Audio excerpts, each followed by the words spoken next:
How do you know if there are termites in your home?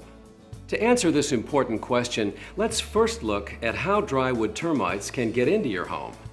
It all starts during the swarming season. This time of year varies depending on where you live. During swarming, many mature male and female drywood termites fly away from established colonies looking for places to start new colonies. When the flying swarmers find small openings in wood, a male and female break off their wings and chew their way into the wood to begin new colonies. These swarmers can fly to your home from just about anywhere, from your neighbor's house, a fallen tree outside, wood piles, fences, or utility poles. Any place where there's wood has the potential to have drywood termite colonies. And colonies can have many pairs of swarmers. In fact, they will often reinfest the same structure, causing even more destruction. As new colonies grow in size, more and more wood is damaged. Homes framed with wood aren't the only structures susceptible to drywood termite damage. Colonies can even infest wood inside concrete homes by easily entering through cracks in attic vents, soffits, eaves, windows, and doors. Apartment buildings and condos are appetizing to termites too. Infestation may start in a single unit, but over several swarming seasons, the entire building could easily be infested. Now that you know how termites can get into your home, let's look at how a professional termite inspector can determine if you have termites. There are several clues that might be found.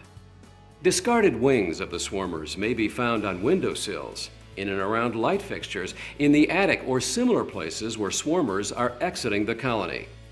In the same areas, another clue is piles of little pellets left behind by the termites, which are called frass.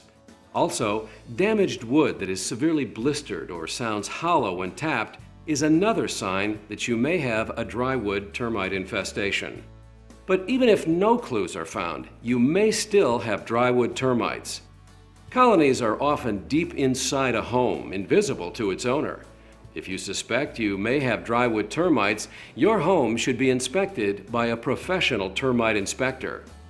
So, how do you know when a fumigation with Vicane gas fumigant is right for your home? There are a few factors that you should take into consideration. Obviously, if a termite inspector finds evidence of a drywood termite infestation, you need to work with him to determine a treatment option. If the clues show there is more than one colony, or if the extent of the infestation can't be determined, or if the colony extends beyond easily accessible areas, whole structure fumigation with Vicane is the most preferred option. Another factor is if homes in your neighborhood are infested. Drywood termites easily spread from one home to another. So, if your neighbors are treating their homes for termites, it's time to consider whole structure fumigation with Vicane. The age of your home is also a factor. The older your home, the greater the potential of a termite infestation and even multiple colonies. If your home is 5 to 10 years old, you should consider a fumigation. And the final factor is the time since your last fumigation. Obviously, the longer it's been, the more likely you may have termites. If it's been 5 to 10 years, it's time for another whole structure fumigation with Vicane. As you've seen in this section, determining if you have drywood termites isn't always easy. That's why it's so important to have your home routinely inspected by a professional termite inspector.